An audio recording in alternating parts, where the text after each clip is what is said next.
Hello students, કેમ છો બધા? એકદમ મજામાં હશો.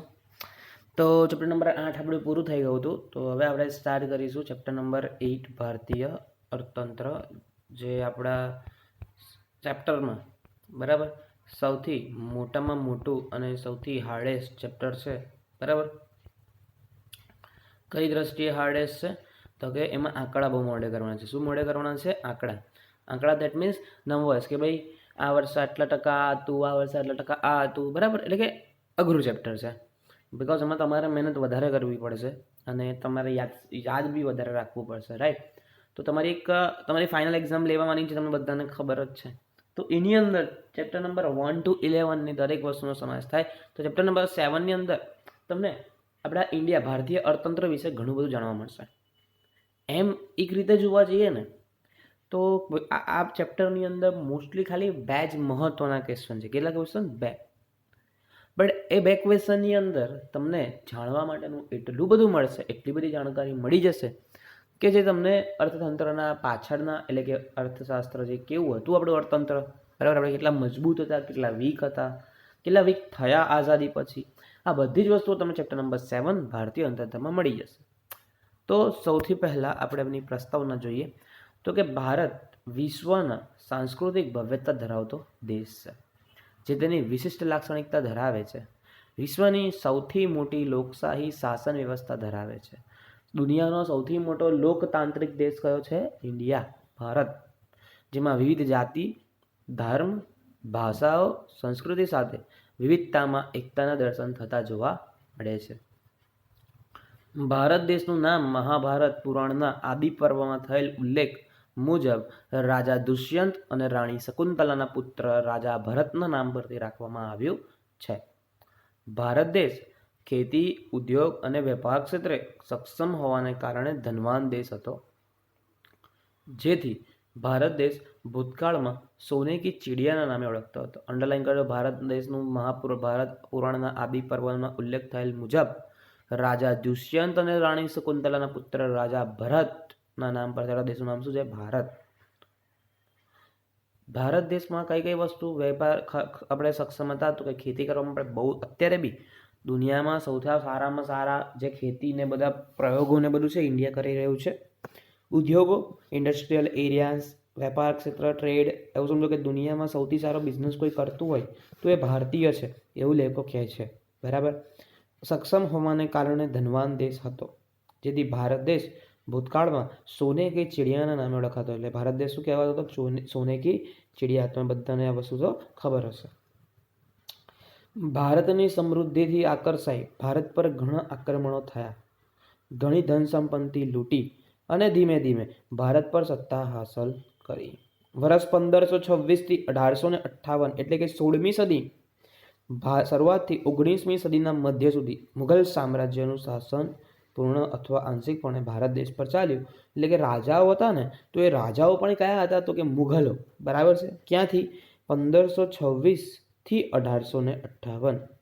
આ ઉપરાંત ભારતમાં વેપાર અર્થે કોણ આવેલું? તો કે ફ્રેન્ચ, પોર્ટુગીઝ, ડચ અને સૌથી મોટા અંગ્રેજો, કે જેને આખા દેશની પથારી ફેરવી કાઢેલી તેવા વિદેશીઓ પૈકી અંગ્રેજોએ 1700, અંડરલાઈન કરજો, અંગ્રેજોનું રાજ્ય આપણા ત્યાં કેટલું રહ્યું? તો કે 1757થી 1947 સુધી ભારતમાં પોતાનું આધિપત્ય જમાવ્યું, જેમાં 1757થી 1858 સુધી ઈસ્ટ ઇન્ડિયા કંપનીનો સમયગાળો અને 1858થી 1947 સુધી બ્રિટિશ શાસનના સમયગાળા તરીકે ઓળખાય છે. આમ અંગ્રેજોએ ભારત દેશ પર 18મી સદીના મધ્યથી 20મી સદીના મધ્ય સુધી પોતાનું સામ્રાજ્ય આંશિક અથવા પૂર્ણપણે ચલાવ્યું અને અંતે અંડરલાઈન કરજો કે આપણો દેશ ક્યારે આઝાદ થયો? તો કે 15મી ઓગસ્ટ 1947ના રોજથી ભારત સ્વતંત્ર દેશ તરીકે પ્રસ્થાપિત થયો. બરાબર છે. આ વસ્તુ ખબર પડે કે આપણા દેશમાં જે પહેલા ભારત નામ, એટલે કે ભારત નામ કેમ પડ્યું, આપણા દેશમાં કોણે કોણે રાજ કર્યું, ને આ બધી વસ્તુઓ પ્રસ્તાવનામાં આપેલી છે. હવે એન્શિયન્ટ ઇન્ડિયા એટલે કે પ્રાચીન ભારત, આપણો દેશ જે હતો પહેલા કેવો હતો? બરાબર, આપણા દેશમાં લોકોને કેમ આવું હતું, આપણા દેશ પર જ લોકોને રાજ કેમ કરવું હતું? એના રીઝન છે. તો કે પ્રાચીન ભારત એટલે હિન્દુસ્તાન. હવે હિન્દુસ્તાન એટલે શું ખબર તમને? એકલું ઇન્ડિયા નહીં, ઇન્ડિયા, પાકિસ્તાન, બાંગ્લાદેશ, મ્યાનમાર, બધી કેટલી બધી કન્ટ્રીનો ભેગો વિસ્તાર, એટલે કે શું? તો કે હિન્દુસ્તાન. હિન્દુસ્તાનમાં વિશ્વની બે મહાન પ્રાચીન સંસ્કૃતિઓ એટલે કે દુનિયાની સૌથી મોટામાં મોટી સંસ્કૃતિઓ કઈ હતી? સિંધુ ખીણની સંસ્કૃતિ અને આર્ય સંસ્કૃતિ, એ બંને હિન્દુસ્તાનમાં હતી. આ દેશ વિશ્વની સૌથી પ્રાચીન સંસ્કૃતિઓ ધરાવતો દેશ પૈકી એક છે. એવું હડપ્પા અને મોહેંજો-દડો નામના સ્થળેથી મળી આવેલ સંસ્કૃતિના અવશેષો પરથી સાબિત થાય છે. કોઈ સંસ્કૃતિ જીવતી હતી, કોઈ સંસ્કૃતિ ત્યાં રહેતી હતી, એવું તમને શેના પરથી ખબર પડે? તો કે એના જે મળી આવેલી જે વસ્તુઓ છે, મળી આવેલા જે ખંડરો, આ બધામાંથી તમને ખબર પડે. તો એ ખંડરો એટલા જૂના હતા કે દુનિયાની સૌથી જૂનામાં જૂની એટલે કે દુનિયામાં સૌથી ઓલ્ડેસ્ટ, સૌથી એન્શિયન્ટ વસ્તુઓ ક્યાં હતી? તો કે ઇન્ડિયામાં હતી. પ્રાચીન ભારતની આર્થિક સમૃદ્ધિ વિશ્વના દેશોની આંખો આંજી દે તેવી હતી. એટલે આપણો દેશ એટલો બધો આગળ હતો, એટલો બધો ડેવલપ કન્ટ્રી હતો કે લોકો તેને જોઈ ના શકે એટલું બધું હતું. લોકોને આપણે નહીં, આપણે ગુજરાતી ભાષામાં શું કહેવાય? ચચરી જાય. બરાબર ને? એવું હતું. તેના કારણે વિશ્વમાં ભારત પ્રાચીન સમયથી ખેતીની વૈવિધ્યતા અને આધુનિકતા ધરાવતો દેશ છે. એટલે જે ટાઈમે લોકોને ખેતી કેવી રીતે કરવી એ નથી ખબર પડતી, આપણા દેશમાં આધુનિકતા અપનાવતો હતો. ક્યારે? પહેલાંના જમાનામાં. ભારતના ખેડૂતો સાહસિક અને સમૃદ્ધ હતા.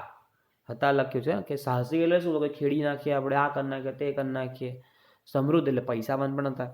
જ્યારે ભારતના ઉદ્યોગો પણ કોઈ દ્રષ્ટિકોણથી નીચે ઉતરતા નહોતા. હાથકામ, આ તે વણાટ ને બધું શું હતું? આપણા દેશમાં બહુ સારું ચાલતું હતું.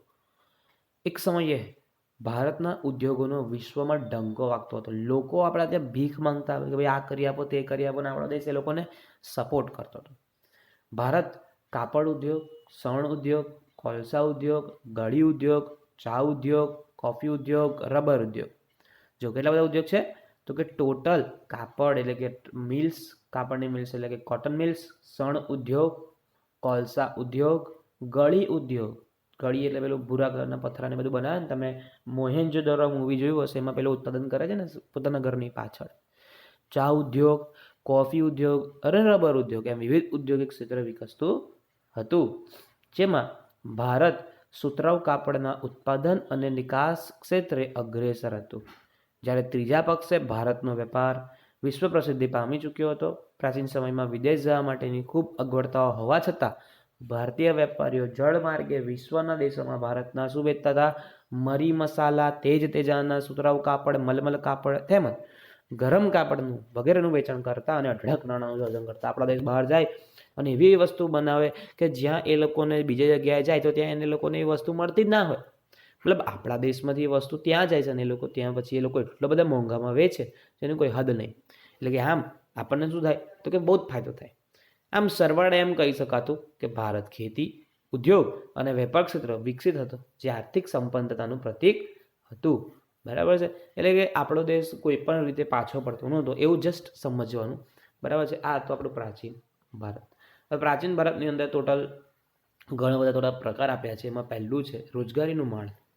રોજગારીના માળખાની અંદર ટોટલ 3 પોઈન્ટ છે કે ખેતી, ઉદ્યોગ અને સેવા. તમને ખબર જ છે કે રોજગાર કરતો હોય માણસ, તો એ રોજગાર મેક્સિમમ 3 જગ્યાએ કરતો હોય, એટલે કે ખેતી હોય, કાં તો ઉદ્યોગ હોય, કાં તો સેવા હોય.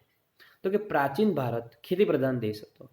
તેમ છતાં પ્રાચીન ભારત ખેતી ઉપરાંત ઉદ્યોગોની દ્રષ્ટિએ કેવો હતો? સમૃદ્ધ હતો. ભારતની મોટાભાગની વસ્તી ખેતી પર નભતી હતી અને દેશ મુખ્યત્વે ગ્રામ અર્થતંત્ર પર આધારિત હતો.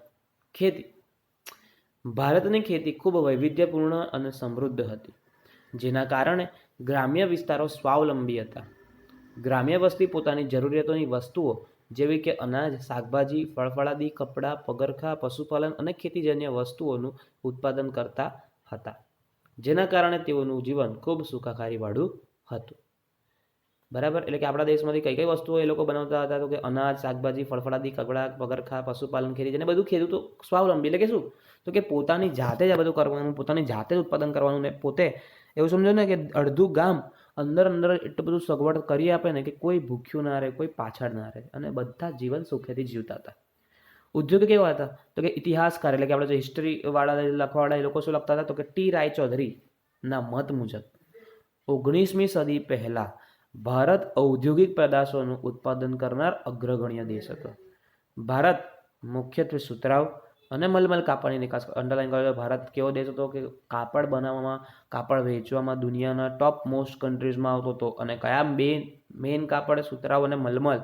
બાંગ્લાદેશનો મલમલ આવે, આ ઉપરાંત કાચું રેશમ, ગરમ કપડાં, શાલ, તાડપત્રીઓ, મૂર્તિઓ, ઘડી વગેરેનું ઉત્પાદન નિકાસ ભારતમાંથી પણ કરવામાં આવતી હતી. એટલે ભારત કયા કયા વસ્તુનું ઉત્પાદન એ બધું વધારે કરતું તો કાચું રેશમ, રેશમના કીડામાંથી બને, ગરમ કપડાં, શાલ, તાડપત્રીઓ, બરાબર. તાડપત્રી તમે જોયું હશે ઉપરમાં છાપરે પહેલાં લોકોના ઘરમાં એ જ વધારે બનતું હતું.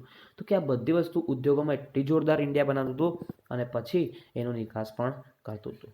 પછી જે સેવા રોજગારીમાં જો પહેલું છે કે લગભગ ઈસવીસન પૂર્વે 600ના પ્રાચીન ભારતમાં વિવિધ ચિહ્નોવાળા સિક્કા બનાવતા હતા. તમે મોહેંજો-દારો મૂવી જોયું હશે, એની અંદર તમે જોયું હશે કે ભાઈ આ એવું નહીં લગતા આજથી આપણી નવી નિશાનીઓ, આજથી આપણું નવું ચલણ અને ભાઈ ફોટાવાળા સિક્કા આવી જાય છે. તો એવું રીતે બધા દેશો પોતપોતાના રીતે ચલણ વાપરતા હતા, અમુક ટાઈપના સિક્કા, બરાબર છે.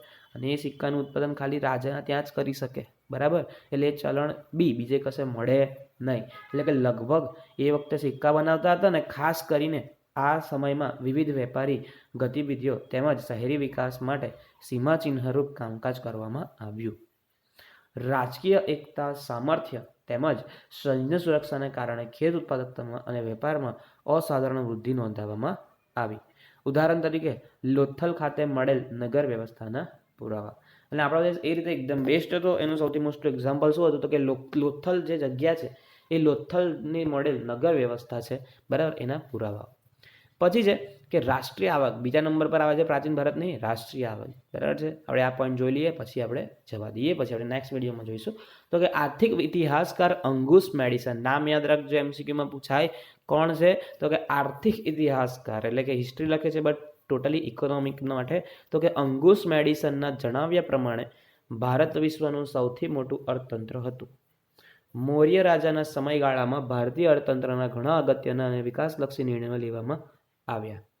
અને આ એક એવો સમયગાળો હતો જ્યારે આખું ભારત એક રાજાના નેજા હેઠળ આવ્યું, બરાબર છે.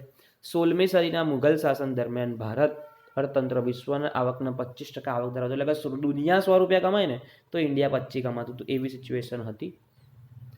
17મી સદીના અંત સુધીમાં મુઘલ શાસન વિકાસ પામ્યું. દક્ષિણ એશિયાનું અંડરલાઈન કરતું તો દક્ષિણ એશિયાનું 90% શાસન તેમની સત્તામાં આવ્યું, બરાબર છે. જેના કારણે એક સમાન કરવેરા અને જકાત નાખવામાં આવી. અને ઈસવીસન 1700માં ઔરંગઝેબના શાસનકાળમાં ભારતની રાષ્ટ્રીય 10 કરોડ પાઉન્ડ, યાદ રાખજો કેટલા કરોડ પાઉન્ડ, 10 કરોડ પાઉન્ડ થયું. અને ત્યારબાદ વિદેશી પ્રજાનું ભારત દેશમાં વેપાર અર્થે આગમન થયું. એટલે મુગલોની એટલી બધી છાપ બની ગઈ, મુગલો એટલું બધું રાજ્ય કર્યું અને મુગલો એટલા બધા આગળ આવ્યા કે મુગલો એટલા રૂપિયા બનાવ્યા કે લોકો આકર્ષાયા કે ભાઈ ઇન્ડિયામાં તો ઘણો રૂપિયો છે. એટલે લોકો વેપાર કરવા માટે, લોકો પૈસા કમાવા માટે, પોતાના દેશને ઊંચા લાવવા માટે એક દેશમાંથી બીજા દેશમાં સ્થળાંતર કરે. તો બધાને કયો દેશ ગમ્યો તો કે ભારત દેશ ગમ્યો. અને અને આમ ભારતના તમામ ક્ષેત્રોમાં સુવર્ણકાળના લક્ષણો જોવામાં આવતા હતા. એટલે આ હતું આપણું ભારત. હવે આ સ્વતંત્ર પહેલાંનું ભારત અર્થતંત્ર છે, આપણે પછી જોઈશું. પહેલાં 7.1 પ્રાચીન ભારત છે એ પતી ગયું છે. તો પ્રાચીન ભારત જોયું તમે, તેમાં ખબર શું પડી તો કે દેશની અંદર ઘણા બધા એવા ઉદ્યોગ ધંધાઓ છે જે બરાબર આપણા દેશ કરી રહ્યો છે. અને આપણા દેશ પહેલાં બી વર્લ્ડમાં બહુ ફેમસ હતો, બરાબર. ઓકે, તો આ બધી વસ્તુ છે. આ બંને પેરેગ્રાફમાં કે કોઈ પણ ડિફિકલ્ટી હોય કે ડિફિકલ્ટી હોય તો કંઈ બી હોય તો મને ફોન કરો, મને મેસેજ કરજો. Okay, good day.